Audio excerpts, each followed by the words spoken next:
I do have a question from Joseph. If you can go ahead and unmute yourself, please identify your media and go ahead and ask your question. Thank you. Yes, Joseph, can hear you loud and clear. Ni hao. Thank you, Joseph. Yeah, I've definitely faced racism because of the way I look, and it has been a big problem. People target me because of my turban, the color of my skin. But I also want to talk about specific anti-Asian hate that's directed towards people of Chinese descent. This pandemic has directly targeted people of Asian descent in terms of hate crimes. We've seen many people. My riding is in Burnaby, and I've got a large population of people of Chinese descent, whether from Hong Kong, mainland China, or from Taiwan, and even people from Korea and other communities. They're being targeted, they're being attacked, they're being called names. I met one of my constituents. Her mom used to go for walks in the neighborhood regularly. Her daughter said, please, mom, don't go for walks in the neighborhood. It's not safe for you, because people are being attacked. To me, it is so heartbreaking that a daughter had to tell her mom, don't go for a walk because you might be attacked.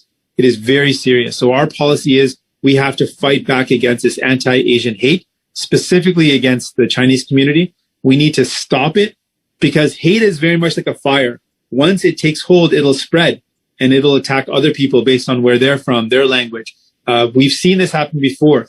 When hate attacks one community, it impacts all of us. So we all have to come together and say, we've got to put an end to hate.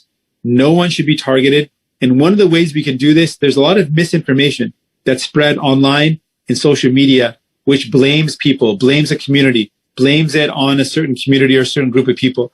And that misinformation on social media is used to radicalize or incite violence against a community. I've seen that with the Chinese community, that messages online are being used to target Chinese people, people of Chinese descent, and it is wrong. So we're against it, and we're going to stand up against hate.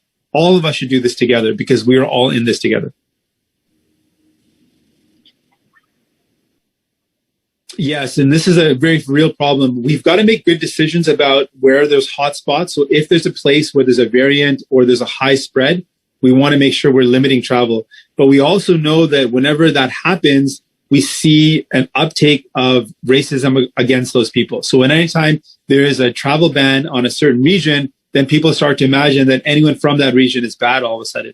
So we've got to be very clear in our communication. We're stopping hotspots, not because there's anything wrong with the people, but because of a risk of infection.